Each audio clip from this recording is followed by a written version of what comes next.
It's straight business.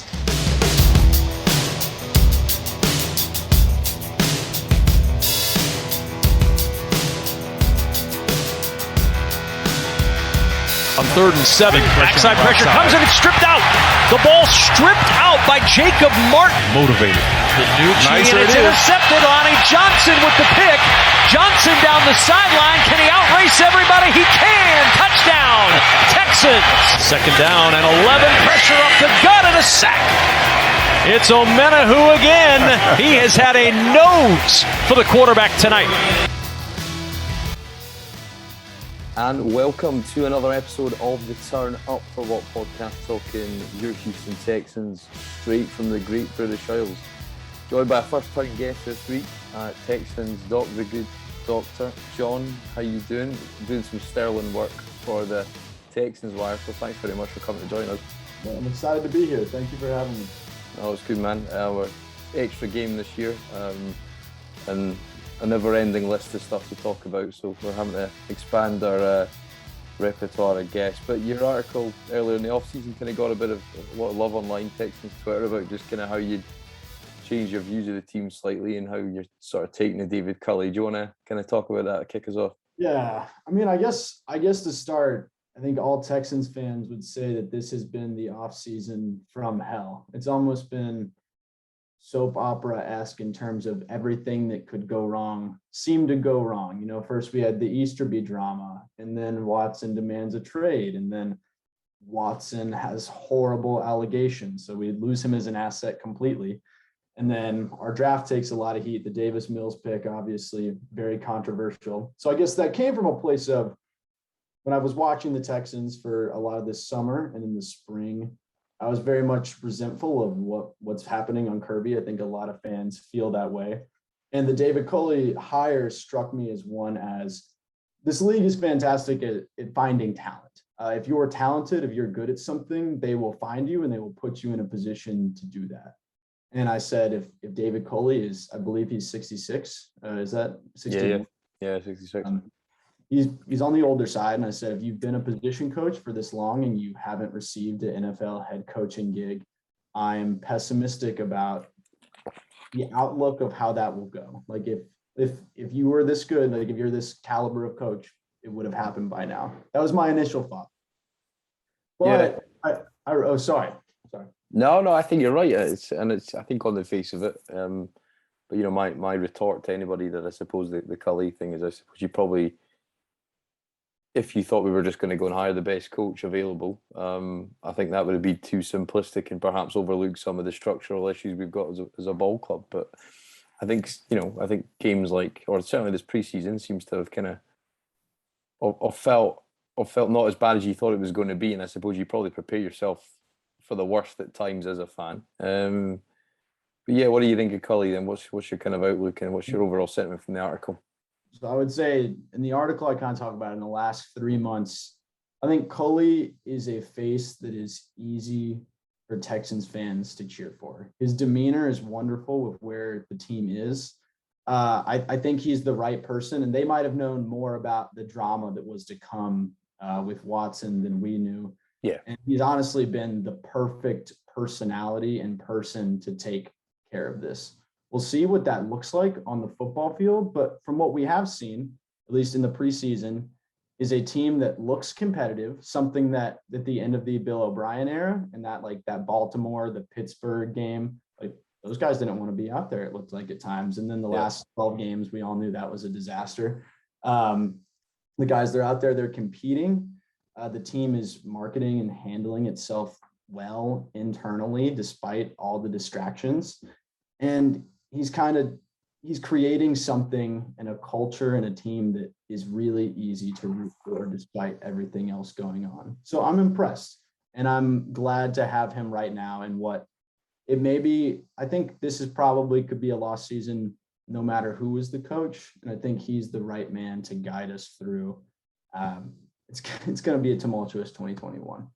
I think, and in terms of Culley, I think we've seen that early days now, I think, in terms of this preseason. And I suppose Saturday night was definitely was definitely felt like a step in the right direction. I think probably what kind of softens the Cully blow to a degree is the quality of coaching staff, which we're seeing, like you touched on there. We look prepared, we look ready to play. And where do you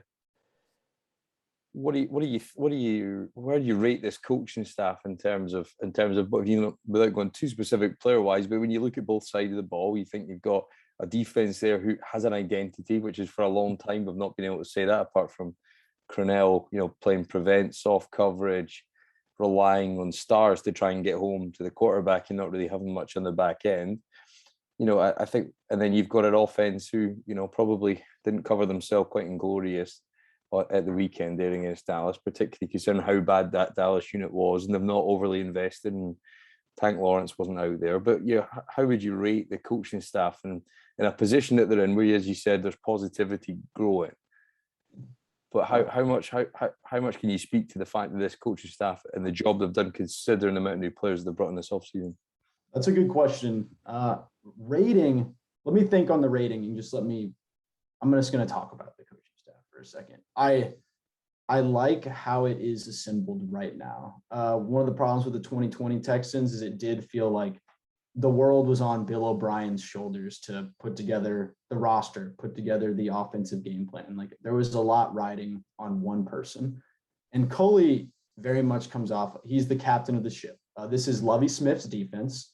And you're right. I think something that strikes me about on the defensive side is all the defensive players, whenever they're interviewed, they talk about how much they like being in the scheme, like how excited they are to just go out there and play as a unit. And I mean, anything is going to be an improvement over the defense that we brought out onto the field in 2020. That was a nightmare. So to see them have a firm identity and to be excited to go out there and be playing with each other, that's encouraging. Tim Kelly was brought back as the offensive coordinator. Many speculated that was to appease Deshaun Watson. But it is the preseason, so I don't think we're really going to see a lot of schematic intricacies.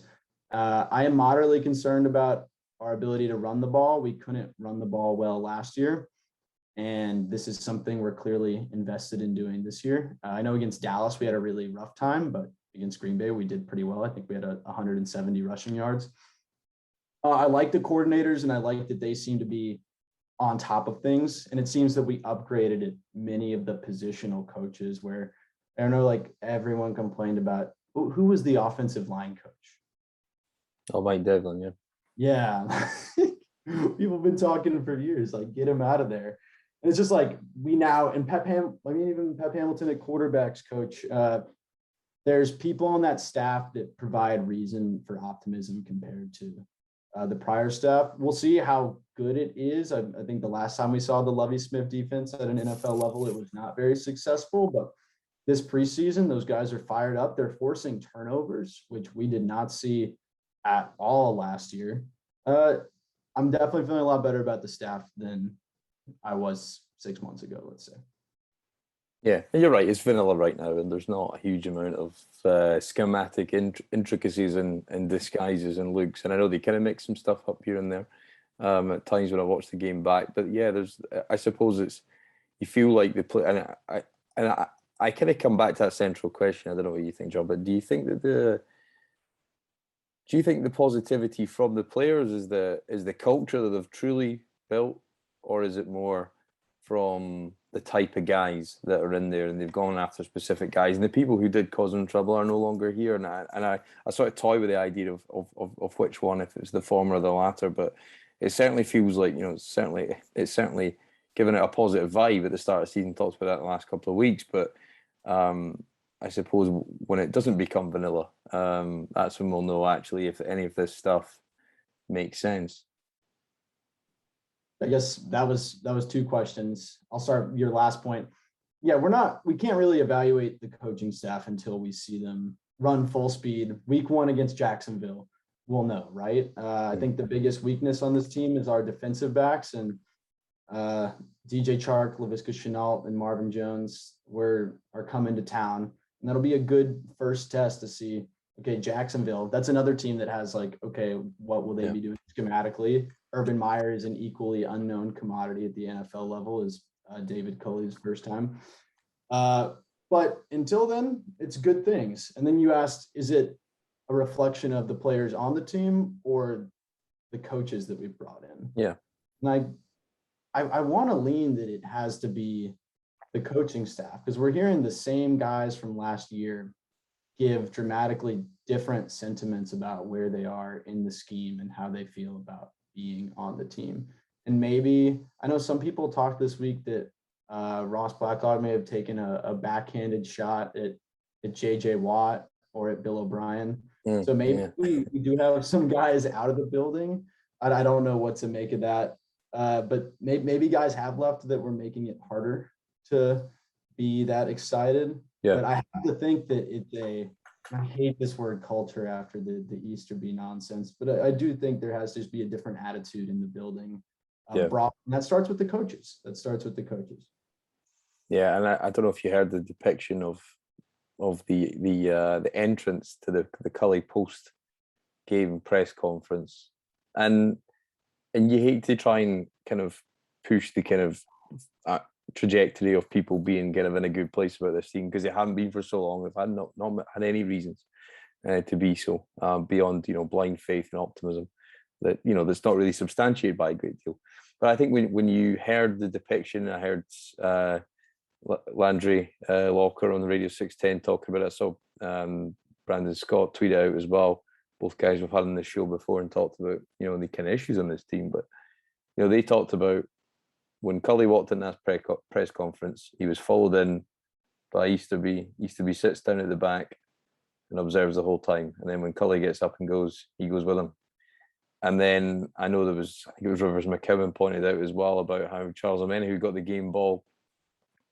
And the first person he mentioned was Jack, Nick, and David in that order. And he pointed that out in a sense. And I suppose we won't know till the games come, and this could all fall flat on its face. But just that little story really reminded me of the one that was in the SI article about when he went and told the players to be quiet on the flight back from London because Cal needed his sleep. And you don't want to go back to those kind of sort of dark days of kind of trying to make sense of all those articles, because it was kind of a lot to kind of process at the time. But I suppose that little snippet that you see behind the scenes that you don't often get because all the press conferences have been Zoom led. But I suppose it's maybe a reminder to us all that that influence that people detest so greatly, and rightly so in some instances. In some instances, we probably will never know the real truth of the matter. But I suppose it's still alive and well, isn't it? And I think you've got to remember that there's a guy there's got a lot of influence in this building and is still making a lot of decisions. Might not be personnel, but he's still very heavily involved in the operation of this football team. I mean, yes, exactly what you said. Jack Easterby's his fingerprints are all over this team, from the GM hiring to the kinds of guys they've now brought in. And I think that's been easy for us to forget, or at least gloss over. I know I was tired of our team being the dumpster fire of the league, the constant negative press, and football coming onto the field, and especially winning football where the defense looks a lot better. Davis Mills flashes some optimism. We're winning games. It's easy to kind of put that aside. But I mean, last January when Cal McNair doubled down that Jack Easterby was an intricate part of this organization, like he meant that. And as long as he's in the building, he'll have an impact going forward. I'm just hopeful that the football product we put forward, and as you said, as we both acknowledged, we won't really know until the regular season, but hopefully that doesn't prove to be a distraction again, because it is tiring. Yeah, it is. I suppose let's try and move on to on-field matters. And I think you touched upon the defense there. I suppose how much of a surprise is this kind of unit been? And again, like, you want to look past the stats, there's some great numbers they racked up, but again, you got to remember who the quarterback. It wasn't no Ezekiel Elliott, no Dak Prescott. There's all kind of a number of quarterbacks. Some that you've probably never seen much tape on, and I'll probably never play that many pro snaps in a competitive game. But I think early first series there was they had pretty much had their starters out there. What do you make of the guys up front, and how realistic beyond those sort of great numbers that they posted up, 5 sacks, 10 TFLs on Saturday night? How real is it? How real is that front? I mean, I think they have the potential to be an above average or good unit in this league. It's a pretty pleasant surprise when that might have been the biggest deficit on our team last year. People ran the ball so easily against us. But I'm not convinced. I don't think it's going to be an elite unit. I don't think we have the top end talent to have an elite defensive front. But what it's showing is that, and this is what a lot of people were preaching. I mean, the roster wasn't there for it to be elite, but this wasn't a total rebuild if Watson was coming back, because all we needed was, I mean, good coaching and average or slightly above average. We don't need a top 10 defense, but 14th, 16th, 18th best unit instead of, I think they were 31 or 32 last year. And that's going to make a big difference in those close games and your win total at the end of the year. I'm feeling pretty optimistic about the front four. It also looks like it's putting guys in position to play better than they did last year, especially some of those younger guys like Omienahu, Jonathan Grenard, Blacklock. They all look more comfortable here. And maybe that's just a product of playing time, but right now I'm feeling good about the scheme that they've put forward. Yeah, I suppose, I mean, Nick Caserio did touch on that in the offseason. He did say, like, I think that we've got a chance to be good up front, and there's probably going to be some tough cuts in there. And I think there's possibly an argument to be made that defensive tackle, albeit in a different formation, and that's why Brandon Dunn was cut this week, because he wasn't really a scheme fit anymore. And he was more a kind of generic nose guard in a three-man front. But in switching to this four-man front, with the signing of Malik Collins, Vincent Taylor's impressed me. I didn't quite think he was the player that he's shown, certainly, albeit against some backups, and he had a great spin move and got a great pressure and almost forced another interception. But I think there's definitely an argument to be made. The defensive tackle is one of the most improved spots on this roster. And neither of us have even mentioned, I mean, Roy Lopez. I know the fan base loves him. He's the darling right now, isn't he? Yeah. And all offseason, I was like, guys, let's relax. He's a 6th round pick. If we get any meaningful minutes from him, like, it's a win. And I think he has a sack in both games so far. And you did touch on it's against backups, but guys can only play the players that they're being put in front of. And right now they're executing very, very well. So I think we're allowed to be excited about growth at the defensive tackle and at the defensive end position. Do you think Lopez has got a chance to be another DJ Reader, Derek Newton late round pickup that blossoms into a starter? Maybe in a year's time. But it feels like he's maybe got enough there to, certainly the buzz he's getting in the training camp, and everybody was getting hyped up in his reps, and every media member's probably commented on him at some point. Then that's translated to the field. It feels like there's refinements to be made, but there's potential as a late round gem there, do you think? I mean, I would hope so. As much as this team to be successful, we need some guys to hit. We took a lot of swings this offseason. I think he could do it, yeah. And with how this roster projects, there isn't, like, I'm looking at our depth chart right now. It's not like I'm saying there's a huge talent gap between, like, Lopez and the starters. If he keeps flashing and working his way into that, like, I think he can see the field more, and you're only going to improve with playing time. So yeah, I would hope that, if we got another DJ Reader type of guy, someone where low expectations turns into like pseudo Pro Bowl caliber, that would be big for this team. Yeah, I suppose that, and there was a run play that was a good stuff up the middle, and then I think there was both, but there was a couple of bits concern me, and I think it's not really been talked about a huge amount, but I've not seen enough yet, and and we will find out in the trueness of time. But in terms of 3 linebacker spots, there was a series of plays that concerned me, John. I'll talk you through them and see what your thoughts were. But there was the Pollard run right up the middle. I think it was up the C gap actually by the time he got there. But all 3 linebackers over pursued, lost gap integrity, and he was gone for just one a really straightforward run right up the heart of your unit. And then for the second week in a row, we've seen linebackers not get enough depth. The rush hasn't got there, and the tight ends just got dropped nicely into the zone between the second and third level, and found an easy completion and a big completion, a chunk play that keeps teams on the field and builds momentum for the opposing offense.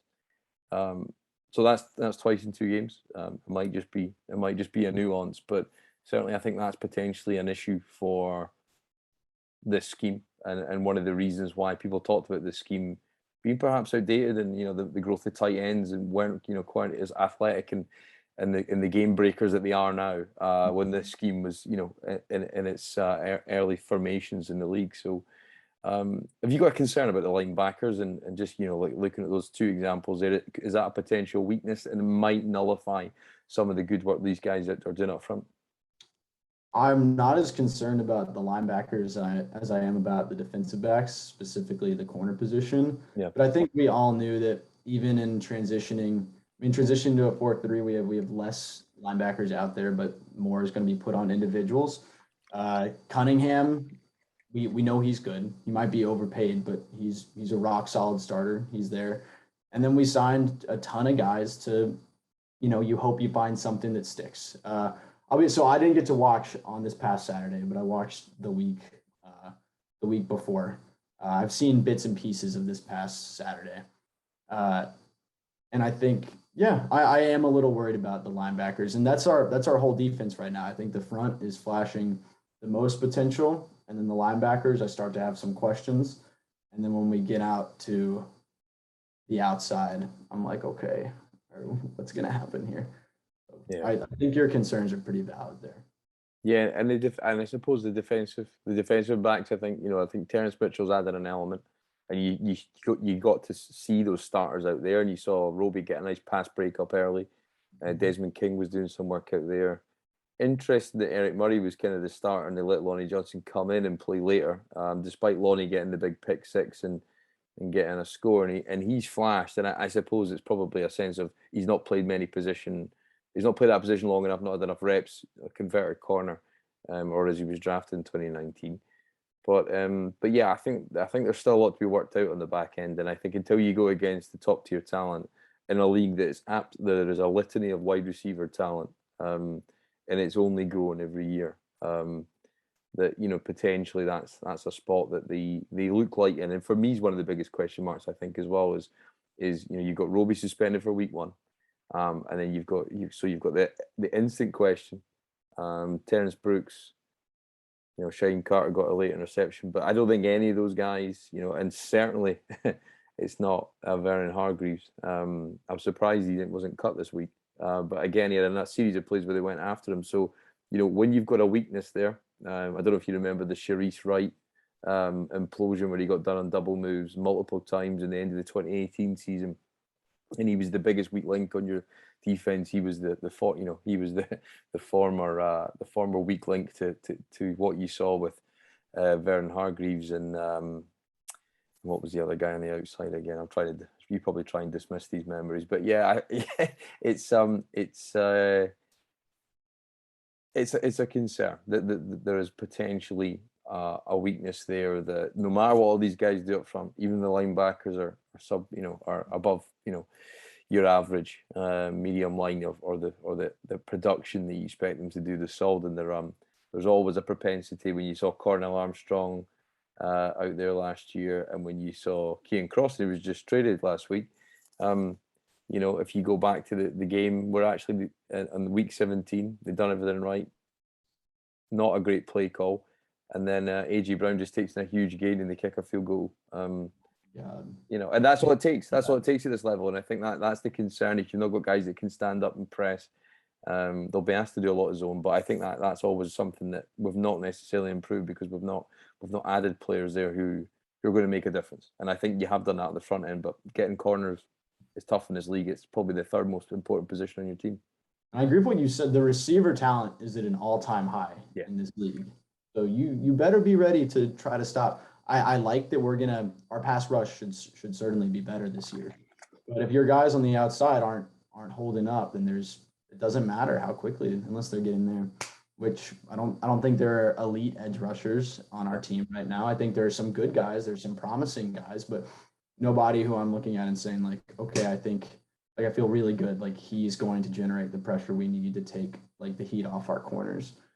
So looking at the back end of that defense, and then Eric Murray, I don't understand how or why he continues to get time. You'd think we'd want to lean into Lonnie Johnson at this point. Do you think he should be starting? I think on this roster, and this is the year to do it. And I think there's examples on the offensive side the ball will come on to. But I think if there's anywhere you can put an iron in the fire and he can be a good player for 2 to 3 years down the line, you're better giving him the reps now in this season where there's going to be mistakes and there's going to be things that you maybe go against you. But that you want to take the risk now and go through some of the growing pains now when you've got the opportunity to do so. And I think playing Eric Murray, you know what he is. And I think if it made zero, he's a net negative to get rid of right now. So is Whitney Merciless. But I think you're almost better having them around. If they give you something, it's better than just getting rid of them just to clear a roster spot. But then it's sometimes you think, well, actually the opportunity cost of keeping that guy and not moving on doesn't necessarily help you because you want to let guys improve. And there's so many questions around Ross Blacklock, Jonathan Greenard.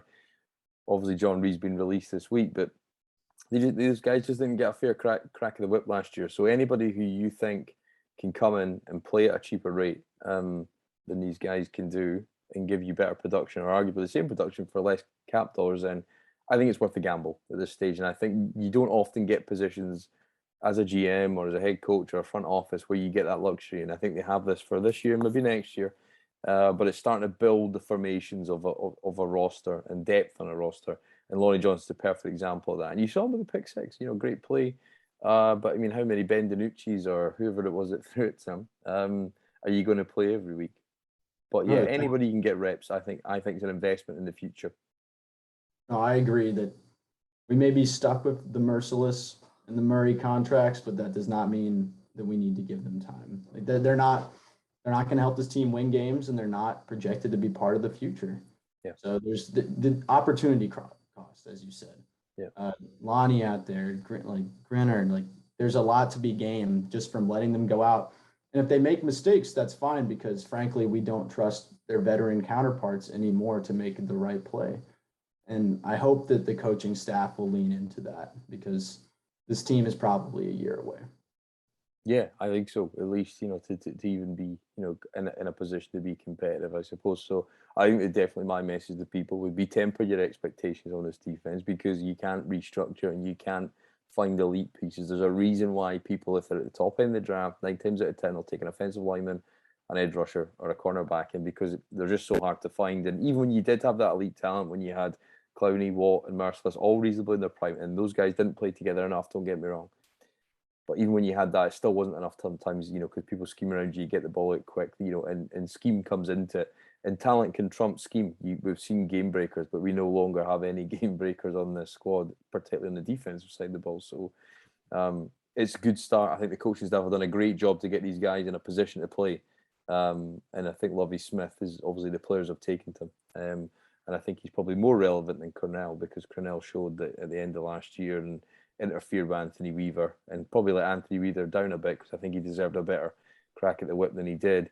But it feels like he's a guy that knows the game well enough to try and get more out of the talent than is actually there. Whereas I think previously in the other coaching staff, we were getting less out of the talent that was there. So I think that's the big benefit you're seeing right now rather than any jump in talent or improvement on this defense. Do you think that Justin Reed has a big enough bounce back year that we pay him big money to stay? Or that he gets big money anywhere?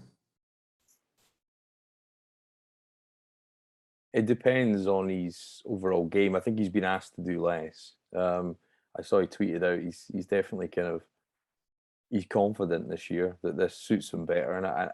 And I think when you watch what the safeties have been asked to do, I think Cornell probably lent on the safety position too much.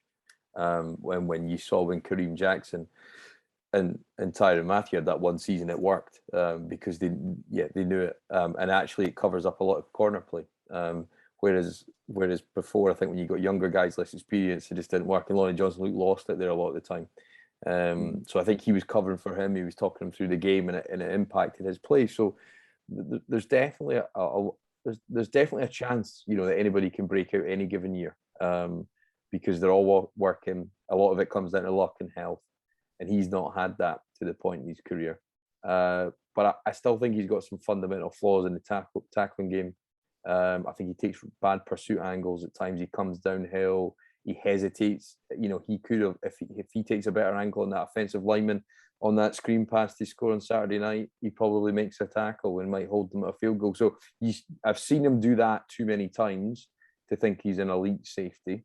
Could he have 5 or 6 interceptions and fill up the stat box over the year, get enough pass breakups, make some highlight plays, some TFLs, and look great to your average onlooker? Yeah, absolutely. But look, Quinton Demps did that 1 year for you, and it's just sometimes it's right place at right time, and interceptions come in bunches. So I definitely think he could put himself in a position to be overpaid by another squad that is desperate for a safety. But I think when you think of the team position we're in, and I think Jordan Aikens comes into this as well. Are you necessarily going to pay somebody at that position who traditionally teams don't invest in, unless you're in a win now mode? And I think, and you go a bit more, you're a bit more cavalier with your cap management, and the way you engineer it. So yeah, I think it's possible, but there's certainly an element to me that thinks, well, considering the position he plays, considering some of the flaws in his game, I wouldn't necessarily bet a whole lot on it.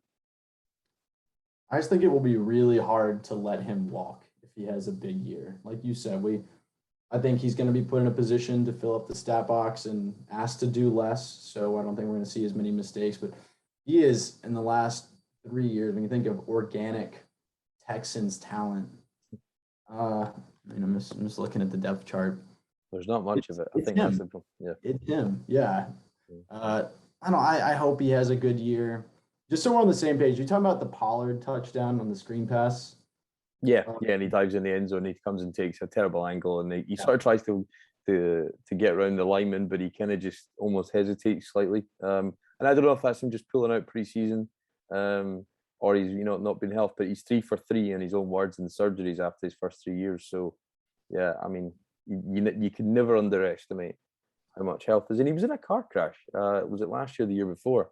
And it was kind of underplayed at the time, but I always kind of thought he was never quite right after that. And the way he answered some questions around it, he said he was fine, but these things can add up, especially when you've had some surgeries. It doesn't take a lot to, bones don't always necessarily heal when you break them a couple of times. So yeah, I think he's a guy to root for. And as you said, there's not many foundational pieces. You want to take 3 or 4 or find 3 or 4 on this defense, but yeah, I would say it is hard to let him go because you're going to have to sign some guys.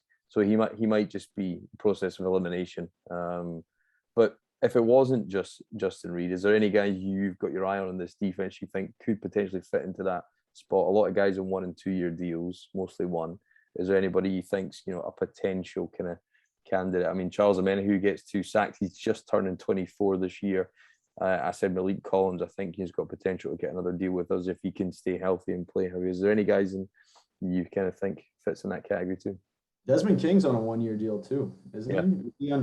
Yeah, I mean, he stands out. He's already making a difference in the return game. I'm so glad that we're done watching DeAndre Carter return kicks. I feel like I don't have to hold my breath anymore on special team. But I mean, slot corner is really valuable. I mean, going back to, there is a wealth of receiver talent. There are a lot of good slot receivers. If King can make a huge impression at that spot, just so there's one part of our defense that we're a little less worried about on the back end. Yeah. He's someone that I'd be pretty interested in extending. I think I'm in here. If he keeps looking like this, we're going to want to pay him because edge rushers are at a premium in this league. You want them. I just think when you look at who Charles's agent is, I struggle to see it.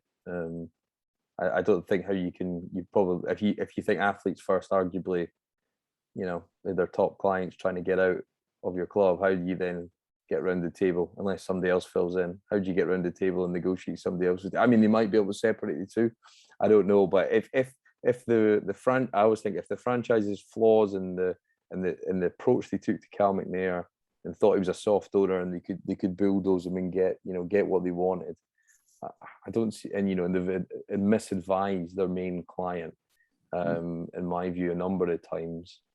Can you necessarily look your other client in the eye and say, I think you should sign here?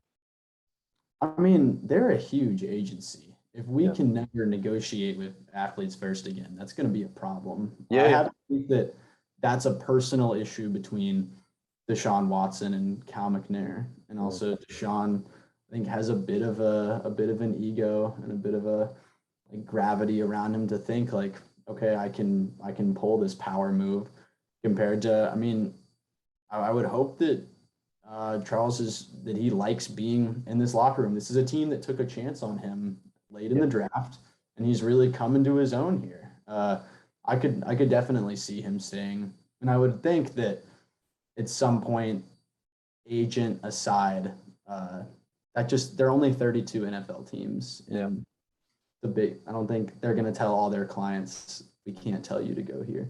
Yeah. Yeah, and I think he's potentially got the chance to and you saw some stats last year in terms of the amount of snaps he played. He over-indexed in pressure versus a lot of linemen in the league. So I think he's got the potential, because we've seen Lovie Smith. He likes to rotate the guys up front, so his snap count may go from like 35-40% in that region to like 50, 60, 70%. And some teams may look at him and go, actually, if we could play him 85% of the time, we think that justifies $10-12 million a year. In Caserio, we don't know what his true policy on paying guys will be, but there's a propensity to go, well, we'll let you go and test the market, and if you want to come back here for what we deem as a fair rate. That was always the mantra in New England. We're not Patriots South, but we'll find out on that front what the approach is to paying people. But yeah, I think there's definitely some positivity on the defense, and it was a good outing. Certainly filled up the stat box, and certainly made you feel better about what this line can do, and do enough to maybe kind of cover up some stuff on the back end. But I think the big issue I think you took away from Saturday was the offensive struggles. What did you make of the kind of the limited series that Tyrod was out there, and a couple of 3 and outs? They got a short field. Obviously, Mark Ingram scores. Surprised he was out there as the main running back. But what were your kind of observations of the offense, and where do you think they're going wrong? I would like to chalk it up that they're not gonna pull out the whole playbook in the preseason. I'd like to think that we'll see some more creativity, schematic diversity there, but a lot of it does come down to I don't think this is a particularly. There aren't a lot of game breakers on this offense. I'll put it that way. We know who Tyrod Taylor is. I mean, Conley, Nico, it's a lot of question marks at wide receiver. Yep. Mark Ingram, this coaching staff seems to feel very comfortable with him. I want to see if he gets that time in the regular season, because I think we're all expecting Philip Lindsay to be the guy in that backfield. But it has been noticeable that Ingram, for 2 weeks in a row, he's listed as the number 1 running back on the depth chart, and that we continue to see essentially no usage of David Johnson, which, that opens up carries for Mark Ingram, for potentially Scotty Phillips. I have low expectations for this offense, so I'm not horribly surprised at this point. Are you? Were you expecting big things? Like, if I said over under 16th best offense in the league. Oh, under, yeah, every day. I suppose that the big challenge for me is you were going to have to be overly reliant on running the ball and be able to do it at a reasonably high manner.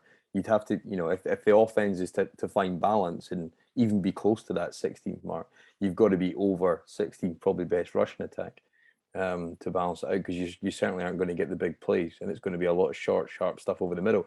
But for me, I think it was a big issue that Nico Collins missed reps, because I know they said they held him out, but I think he only got 1 catch QB the week prior, so he's got 1 catch going into the final preseason game. So can you rely on him right now? I know he's been the camp star this year, but for me, I've been quite surprised at Philip Lindsay, because when he's been out there, I've not seen him kind of make any runs, and you think this guy's going to lead this rushing attack. I think that, coupled with the fact that the only starter missing from the offensive line was Tunsil, out with COVID. Obviously not keen on the vaccine, and look, that's everyone's personal choice, but it's affected him in a way that he's missing time. But that's his choice to make, and he's quite a mindful guy. But I don't think he necessarily transformed your line in the run game either. So it's not his his clear strengths pass sets, and that might be wasted considering the skill sets of this current quarterback. So, yeah, I think what you'll want to see this final game against Tampa is can they run the ball better, because even like Joe Tyron, who's their number one pick, they're talking about him exceeding expectations as an edge rusher. So and the strength of that team and why they won the Super Bowl last year was because of the strength of that offensive line and the injuries to the Chiefs front unit. So I think it's going to be a good test, and I heard David Culley talk about today earlier at the media availability that they might play them right into the third quarter. So I think this is going to be and then you've got that extra week now than you normally did. It's almost like a mini bye going into the season. So yeah, I think we're going to have to get some answers on this run game, because so far, if you take out Jeff Driscoll's run-only approach, because they basically said there's no point in him throwing it, and he's an athletic guy, but he padded the stats. And look, I think it's important you talk about beyond the stats, but there's not a lot to be overly confident that we're going to be able to run the ball the amount that we need to run it to keep this offense balanced. Yeah, when I wrote my game notes before the podcast, my second bullet point is we are a run-first team that I am not convinced can run the ball. Yeah. And I know they're trying to, because we put Titus at left guard to try to make, I guess, that left side really something that we can trust and run towards. But yeah, Philip Lindsay hasn't looked, at least for the highest of expectations, probably hasn't met them. Mark Ingram is who he is at this point, and we're all tired of watching David Johnson try to go up the middle. That 3rd and 2, or was it 4th and 2 or 4th and 1 against 4th and 1, which was a Philip Lindsay carry, I think, this week. The David Johnson was the week prior. And it just kind of screamed back to previous Bill O'Brien. I mean, I always remember the one in Seattle where he ran it right up the middle with Lamar Miller, and you got to ice the game. And you probably saw so many. I mean, that's probably the most egregious one when it could, you put the ball in your best player's hands, but you've no longer got that best player. You do need people to get you positive yards. But I mean, I suppose, how can you rely on a 31-year-old running back who was basically dismissed by a team that is well run, that has a good roster? He's now becoming to your first. So I think the concern for me is if Mark Ingram's getting more carries or is slated to certainly get your short yard and stuff. And I know it's probably skewed because it was the short field, the turnover that Jacob Martin stripped and Charles Omeni, who kind of recovered. And so, short distance stuff, you're probably going to put him in there, and that's probably going to be his sort of kind of main attribute for the team. But it's a worry. I think you're looking to base yourself as a fundamental principle as a football identity at running the ball, and I'm not sure we've got the personnel to do it. And I think not only have we not got the personnel to do it at tailback, I think the interior of the line's still working itself out, because you said you've made those changes. And I thought Charlie Heck did quite well from the snaps he was out there. There was I put a clip out, and he's hugely athletic, running down the sideline. And actually, the speed of him doing that, I was quite impressed. I didn't think he was that athletic. So you can see what they're trying to do. They're trying to solidify the left with your two best players, and it might just be run left, run left. I always remember the game in Dallas in 2014, and Dwayne Brown was just out there in space, zone blocking, and Foster just kept running it, and you could have just paste and copy all game, and it almost won you that game, went overtime. But I think it's a concern, and I don't think you can find answers in the season.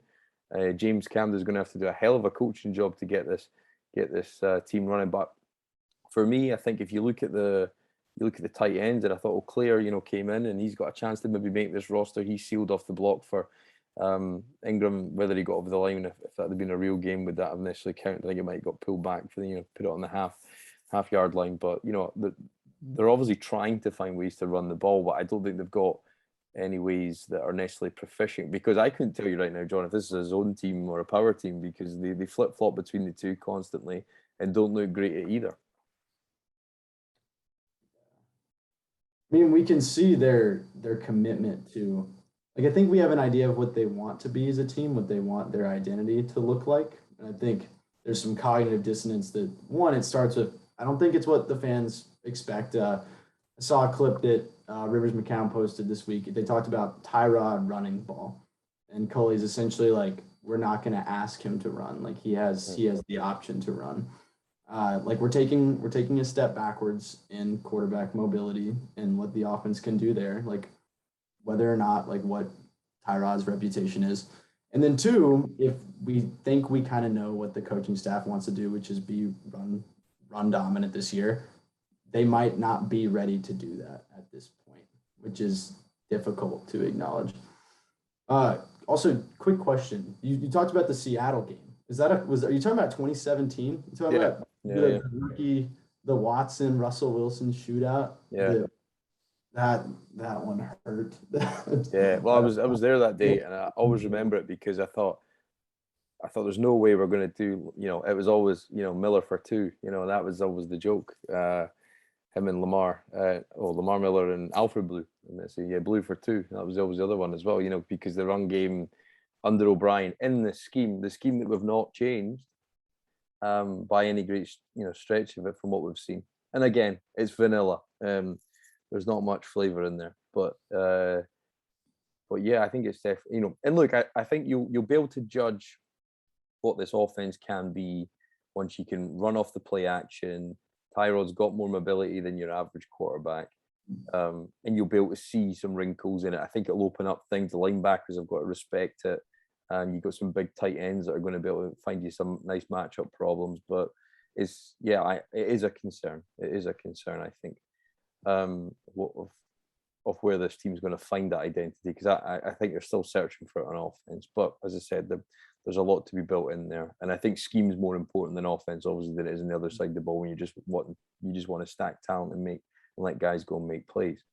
But a guy like you touched upon right at the start, in an early draft pick this year, and he's had probably an undue pressure put on his shoulders because he was Caserio's first draft pick. That's the biggest look we've got at Davis Mills. How do you feel any differently about him than you did after the Green Bay game? I mean, not really. I charted his game after Green Bay, and I essentially wrote that the talent is there. You can see it. He makes some really nice throws, but the simple stuff continues to be too complicated for him right now, or at least more complicated than it actually is for him to be an effective NFL starter at this point in his career. And Davis Mills, again, against Dallas, looks like a third-round draft pick. He is a project. Yeah. So I think it's been good for the fan base and because I think undue pressure, as you said, is fair because he's coming in. He's like the car your dad buys you when your parents are getting divorced. Like it can't make up for what's happening, and he comes in with Deshaun's asking out, and then that's complete chaos. And one of the first things the new regime does in Houston is they take Davis Mills with their first pick, and they say, this is our guy. I think the fan base has been kind of excited looking at him for months now. I think like you just have to remember that he was taken 67th overall. He's a project. I mean, I'm encouraged, don't get me wrong, and I'm excited about maybe what he could be in a little bit. But I mean, the problem with this team is constructed is, well, one, if we're bad enough, I think we're gonna know this year, because if I'm trying to figure out how I want to phrase this. If we're really bad, Davis Mills is going to play. And he's either going to win us enough games to take us out of the pick selections where we could select his replacement, or he's not. And I think it would be really hard if we saw him start 5, 6, 7 games and we lost all those games to say, okay, we don't need to take a Spencer Rattler or a Sam Howell. I think when you look at the history of Tyrod's career, there is a good chance, that he's going to miss time. He has done his whole career. So, hurt players stay hurt is an adage that, is often proven to be true. So considering that fact, there's probably going to be a situation at some point in the season that arises itself to sink or swim. And I think it's probably a question for him of considering once you get into regular season mode, the reps and all the kind of stuff now, we should be seeing the biggest growth you're going to see from him, because this is the most live action he's going to get. That live action then reduces you get into the regular season humdrum. It's like he's going to be scout team, he's going to be taking reps with the twos. And and his opportunity to get better is going to lessen. And when that sink and swim moment comes around, will he have enough to win you games or even make you competitive in games? And I think what you've seen right now is he could maybe not harm you, but and I think Gary and Christian, the guy they picked up from Washington, completely whiffed on a safety coming on a blitz, and it ruined that last drive right at the end of the first half, and actually got forced out, and it was the play that he got flagged for intentional grounding. So it wasn't a good look. But again, he's got to set up the line. Protections on the QB to get that set. But I don't think Christian did him any favors there, right enough. But yeah, I think it's there's going to be a situation where it's going to be put on him, and I think what you've seen up till this stage in preseason, when you look at, I always remember Brock Osweiler looked good in preseason and did not look good in there. So I think if you don't look good in preseason, or you're not leading consistent drives, he's not thrown a touchdown pass yet, it's probably not going to happen for you. I would think at this stage, and it's up to him to develop. But a guy who threw less than 290 balls in college, the learning curve was always going to be steep. I mean, you said we haven't seen enough. And if we compare that to the other rookies in this class, and I don't think it's fair to compare him to his first round peers because there's a reason he was not taken in the first round, but there are traits or decision making, like just the processing or plays that you see with all these other rookies, and you say, okay, we can put them out there and they have a few things that can get them through their rookie year while other things develop.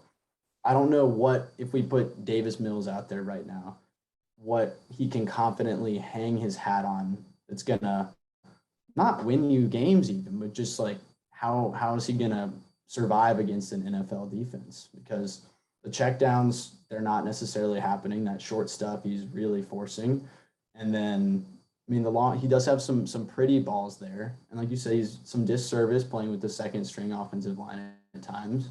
But I do not think this is ideally you would want to sit him for the whole year. Yeah, and I think that probably puts the emphasis or the level of importance this club's got, to try and be competitive and make these games kind of worth watching. Is the pressure on Tyrod to stay healthy is great, and I think if he goes down, we're going to be in trouble. And that's the same for every club. I think the starting guys are there's always a drop off.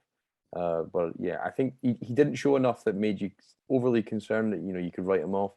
But there's still so much to work on there. And as I said, the opportunities to improve are going to be limited. But that being said, you've got a potential. Our best player might be a punter.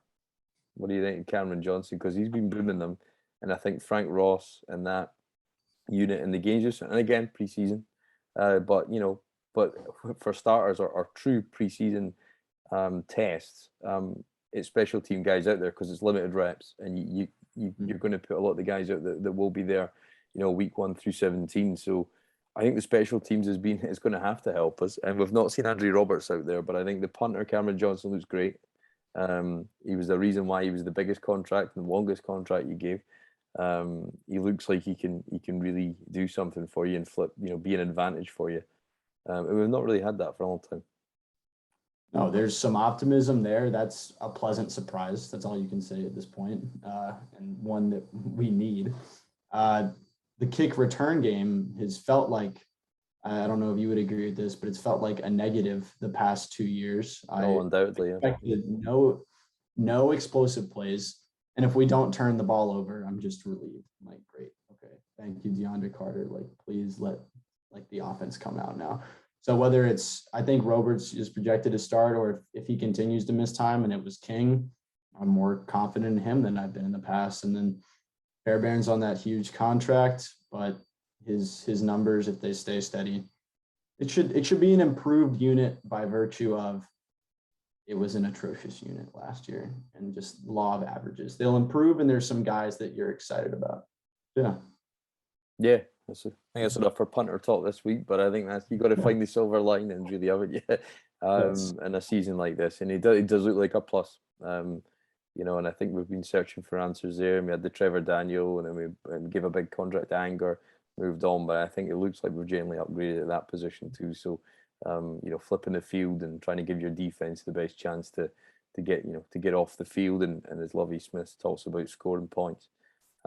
He'll certainly help you with that, and it's about complementary football, to go back to a well-trodden Bill O'Brien phrase. But in terms of anything we've not touched on, anything you want to see from the Tampa game that we need to see to sort of kind of help you work out who's going to be on this roster and who's not going to be? I'd like to see. Well, you're asking things I want to see, or for roster cuts, or for projected starters? Yeah, both.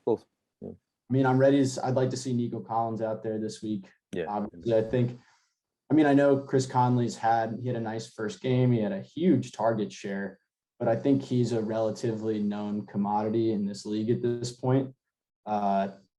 Collins gives you a lot more upside at that big body receiver that Tyrod Taylor likes to throw to. And for this offense to be a step above, I mean, you and I are both saying we don't even expect them to be league average, but to take them out of, and if we want a chance at average or above average, I think he would need to step up and pretty much command that X receiver, or is that, I think, spot on the offense. So I'd like to see him out there. If the offensive line could generate more push. I'm trying to think of roster cuts. Yeah, for me, I want to see if they're going to keep the first. I mean, if you think of the offense primarily, I want to see a bit more Anthony Leclerc, what he looks like in catching passes, because I think he's close to, with Kahale Waring getting cut this week, and that experiment's over now. That you see what Leclerc can do in the passing game, because I think Jordan Aikens hasn't been out there much. I don't know if that's something to monitor or it's just purely health, but he's definitely out there. He made a block, and so if he can do one half, can he add value in the other half? I think Pharaoh Brown, I think, is your number one tight end on here, and I want to see Brevin Jordan catch some balls as well, because he had that one kind of speed rollout where he's just kind of dumped it off to him, and he looked as advertised on that one play, but he needs to show that he can get himself consistently open against backup type players for sure. And I think for me, Scotty Phillips, we talked about this last week, but I think Scotty Phillips got to have a chance, because you saw what he did in the run game. You saw Rex Burkhead get a pass up against Micah Parsons. Look, Micah Parsons is an elite talent, so you can't, from a Dallas point of view, you're going to hope he's going to be able to cover aging running backs out the backfield. But does Scotty Phillips give you more in third down? It looked like in the Green Bay game he did, but you saw less of him this week. And obviously they've cut Jackson there they picked up last week, scored against Green Bay, so he's cut. So you think that the chances is one less on the roster, so Phillips will get some more touches, I think, this week.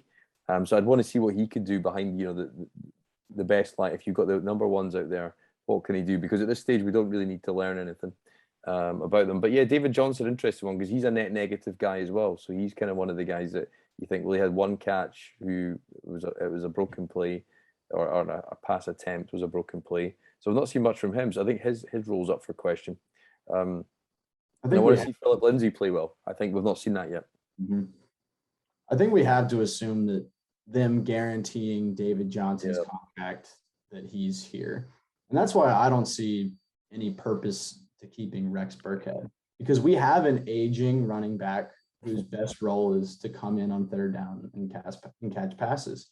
And that would be David Johnson. He looked at his best last year when we even put him out wide to catch, or just put the guy in space. And we have that on the roster. So yeah, I'd like to see Scotty Phillips get more time as well, certainly. And then I kind of assume the front of that backfield will figure itself out.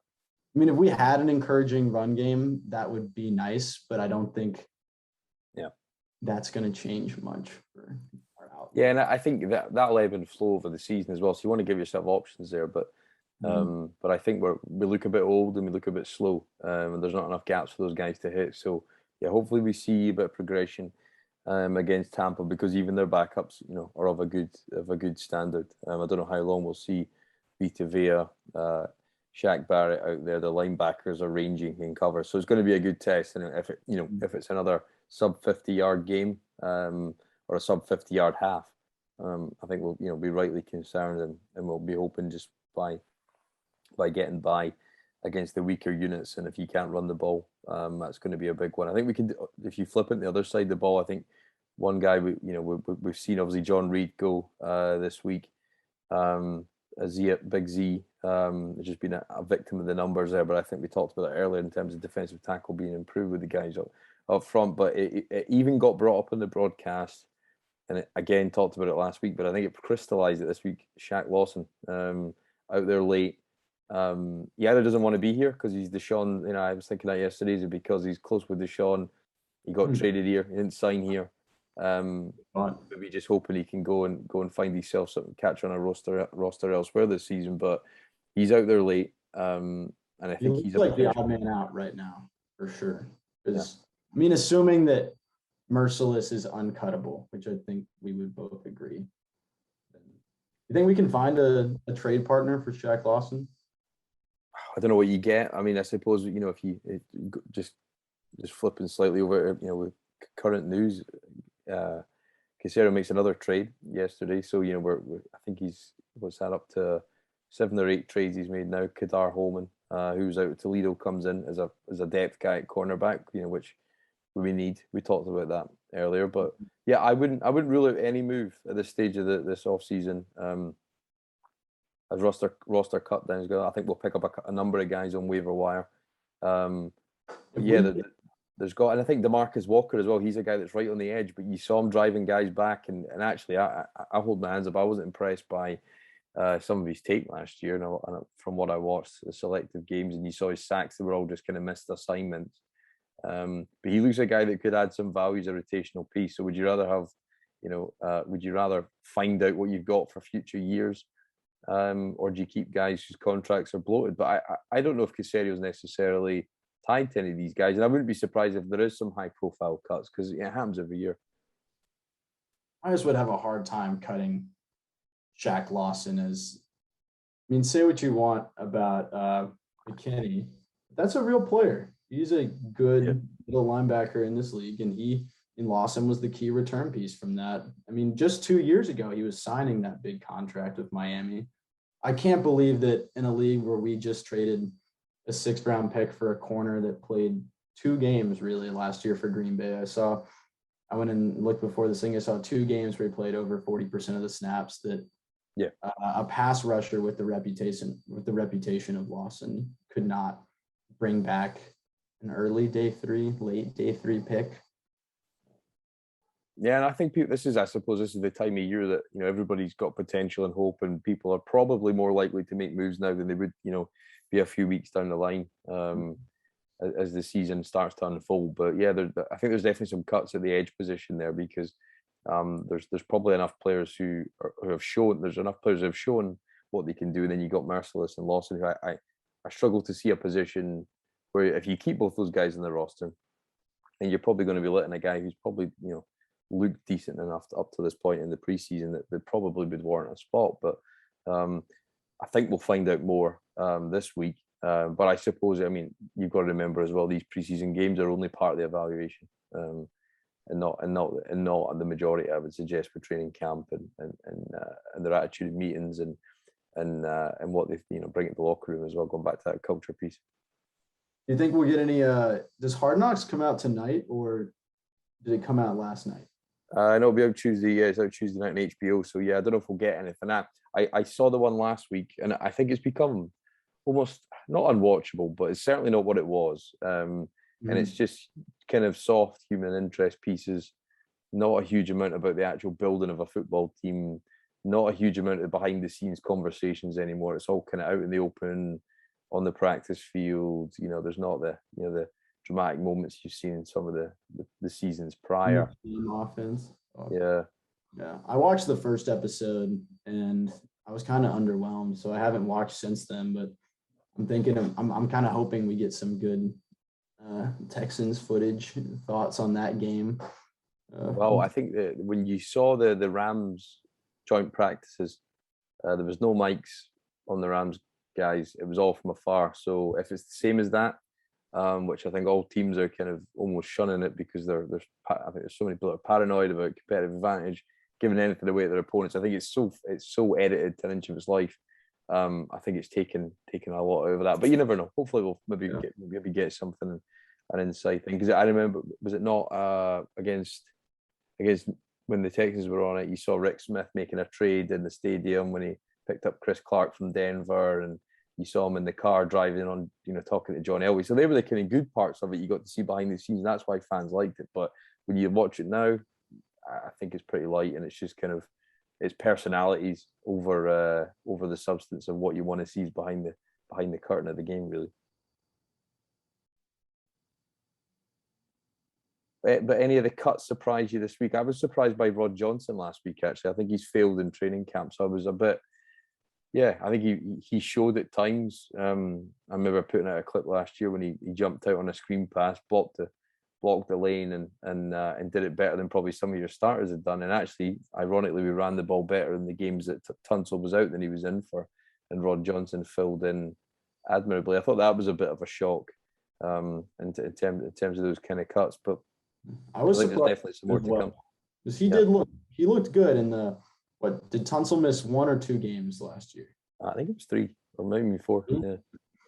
I mean, he filled in admirably. There wasn't a huge drop off, and I thought, he was kind of considered like really good in the run game. Like he can pass protect. For me, it was just affirmation that they must really like Charlie Heck and what they're seeing, which is funny because I feel like that pick was kind of pretty heavily criticized. We were like, why are we taking a swing tackle last year when we felt set with Titus and Tunsil? But that's been a pleasant surprise that they feel that good about Heck.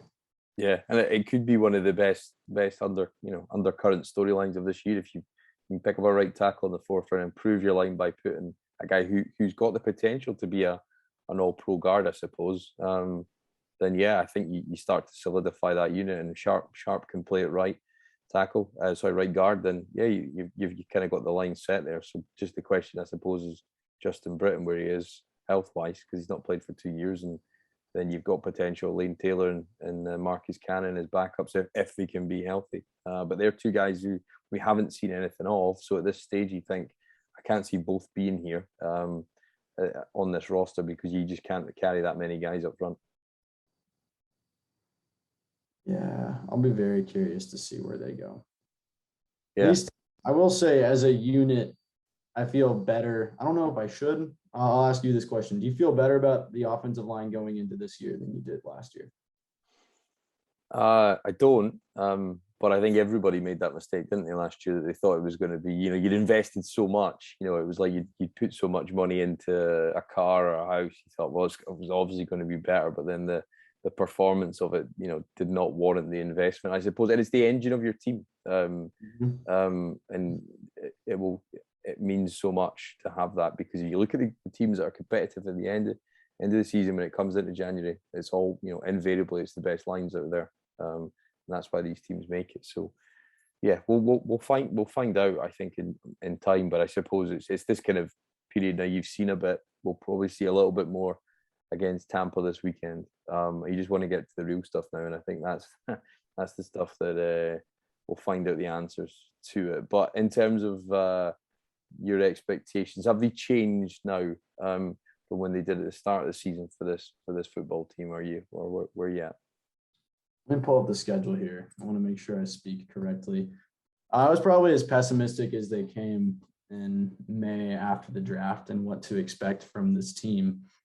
But if the defense, and this is a big if, but if they can continue to force turnovers like this, and they're not a liability, like they look like what we've seen, where the defensive line shows a lot of promise and is a much better group than was generally anticipated. The corners hold their own. The linebackers, again, you and I both expressed concerns over the back end of our defense, but if they're not liabilities in the safeties, Justin Reed returns to form, maybe Lonnie takes a big step forward.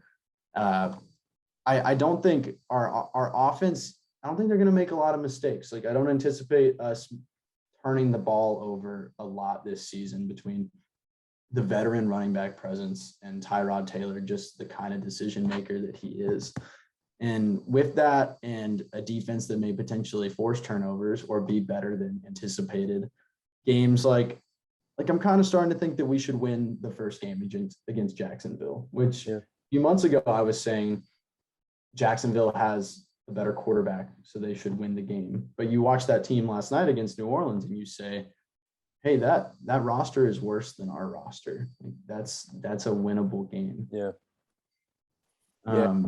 I think there's going to be big tests early. I think, you go up to Cleveland, you go up to Buffalo, and if you get torn apart on both those Sundays, and you've obviously got the Carolina game on the only prime time sandwiched in between there, then I think you'll find out pretty quickly what it is. But yeah, I think turnovers come in bunches. And I don't know if you remember Kendrick Lewis in 2014, Bill O'Brien's first year, he got a bunch of turnovers for you. And that season, they just continued to get turnovers. And I think they led the league in turnovers that year. So, yeah, it will keep you in games that you have no right to be in. And it will win you games you have no right to win. So, yeah, they come in bunches, like we said earlier. So if that will inevitably stop, and you can't rely on turnovers, you can't rely on your defense putting up points. But I suppose just the way the players were coached previously, we just didn't see that. And it's almost like you've forgotten that element can keep you in games and actually be a contributing factor. And, we saw that when Matt Schaub just imploded, and he lost kind of his physical element, and kept throwing all those pick sixes, and you were done early in games. So, if we can support the offense to be semi-functional, yeah, I think you've got to hope you might be into that 5 to 6 win range. So it's starting to feel like there's reasons to be more positive than there was prior, I think.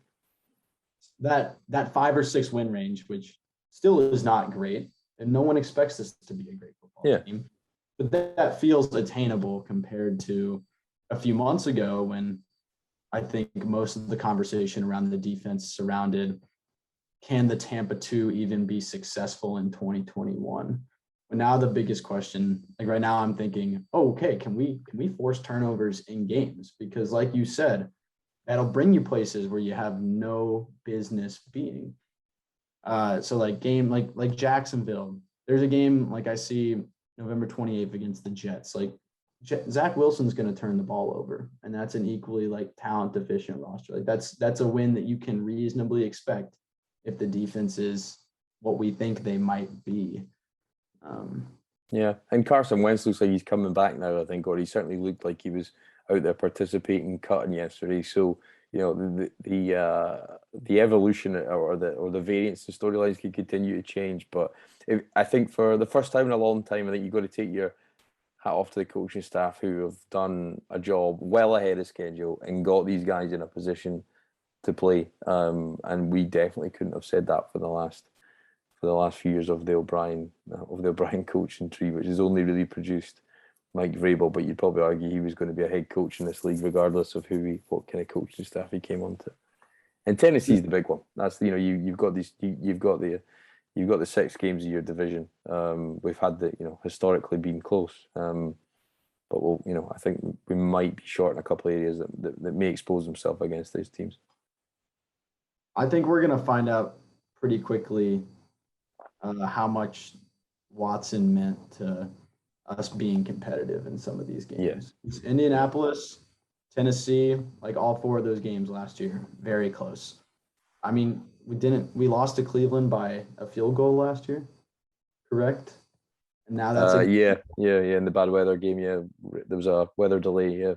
Yeah. I think it's one of those things, isn't it? When you have a player at that position, you don't realize how good they are till they're gone. I think, and I always think T-Hop is kind of pissed because he probably knows that, like, not playing with Watson now and playing with a guy like Kyler Murray, who's an athlete in his own right, but not in the same way as a traditional quarterback that's going to make a wide receiver have the numbers that is the requisite to get in the Hall of Fame, and that's probably his ambition. So I always think that bitterness is inbuilt in that, and I think you will see that. On the Watson element, it hangs over us, and as we said, the Caserio era doesn't really start until that's cleared up. Have you got any kind of thoughts, theories, reflections on how that'll end up before we get out of here? I won't pretend to be a lawyer. I will say it's a disaster, and it is one that I'm surprised that the NFL, a league that is, I would say they're the best run business of all the major sports leagues. Oh, yeah.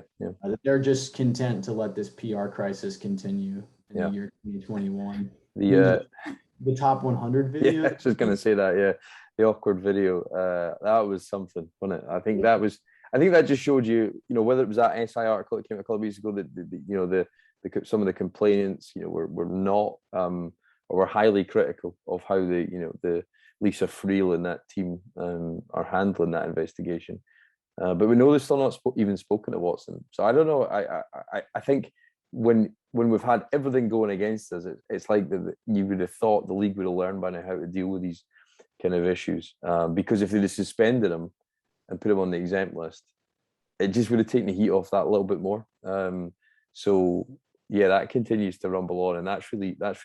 I think Caserio thought he'd be on that list by now, and I think the fact that he's not is on it. But look, I hope he's got the gall to bide his time and wait for the right opportunity to move on. Because if he doesn't, you're selling a 15-year annuity here. You're not selling a 1 or 2 year rental. I think that's what he's just got to remember at all times, because the future of his career and this franchise hinges on it. But I'm not quite sure where it ends up. It seems to get cloudier and change regularly as well. Yeah, I mean, for every positive report, and by positive, don't get me wrong, there's no positive press about Watson right now. I mean, we see a development. I think we saw it 3 weeks ago, like Philadelphia in advanced talks to acquire Watson. Yeah. And so, like that, I was like, oh, it's happening this week. Yeah, well, yeah, it's just all bluster though. You keep seeing it come in and out, and it's people that want the move to happen, that thought the move would have happened, and I think that's him, his agent, the camp, and it's just not moved because it can't. I don't think, and people aren't going to buy that 15-year investment when they're not sure if it's even going to be legally to be on the road. So Houston actually cannot sell until they're going to get full sticker price on Watson as an asset. Yeah, you can't sell for what people are willing to trade for. And I suppose, did you hear Spencer Tillman's comment about it? And he was sort of pumping Caserio was the best job a GM had done 10 years, went a bit viral. I think one of the big media insiders retweeted it, but I suppose his job doesn't start, in my opinion, and I'm almost willing to discount all these moves in their sort of 3 to 4 year evaluation of a GM. But like his job, I don't think starts until he gets those picks, and then you find out if those picks are successful. Mm-hmm. Yeah, I mean, this will be the defining crisis of his career. I think Caserio, he's drawn a bad hand here. Unless he knew about the legal drama when he got hired in January, which I doubt would be the case. Yeah, it felt a little hyperbolic to say he's done the best job in the league, but at the same time, there wasn't exactly a lot to work with, and he's brought in. I mean, they've really turned over the roster, and this is a different team. Even if all anyone wants to talk about is Watson, than the team we saw in 2020. So I do think there's some praise due, even if we haven't seen him get to play his biggest cards yet. Yeah, it's early steps. It's small ones, but it feels like we're kind of edging back out of where we've all been, which has not been a great place. But I saw a video today that I retweeted out. It's just good to have football back, and I'm starting to kind of feel that. Not to use the Texans corny strapline that they've obviously paid some marketing agency to come and try and rebrand them to help them sell season tickets that they can't sell. But the football feeling, I suppose, it is real. So they're appealing to the sports fan rather than the Texans fan, because I think they know they've wronged us all. But edging ever so closer to football and edging ever so closer to better days, I think. But John, thank you very much for your time, mate. Appreciate an hour. Just talking through preseason before we're getting back to football. You want any last words before we head out? I do not have anything to say. Thank you for having me, and hopefully this season gives us something to keep that football feeling. Because if we lose that Week 1 game to Jacksonville, I think we're in for a very long season. Yeah, embrace the slog. As I keep saying, strength in numbers this year. Enjoy the game, or the event round the game more than the game, and I think a lot of people do that. But if you've not learned how to do that, I suggest this year might be the year. But John, thank you very much for your time. We'll be back again next week to talk the fallout from Tampa Bay as we get ready to see where this roster cuts down. There'll be another 5 players needing in cut as the roster continues to get trimmed down to the 53. So thanks again for John for his time. If you haven't checked all the stuff at podcasttexans.com, if you watch on YouTube, give us a like, subscribe. We're trying to build up our visual element of this pod this year as we're trying to get you through it, and we'll do our best to do that. But we'll see you again next week, and check everything out at podcasttexans.com.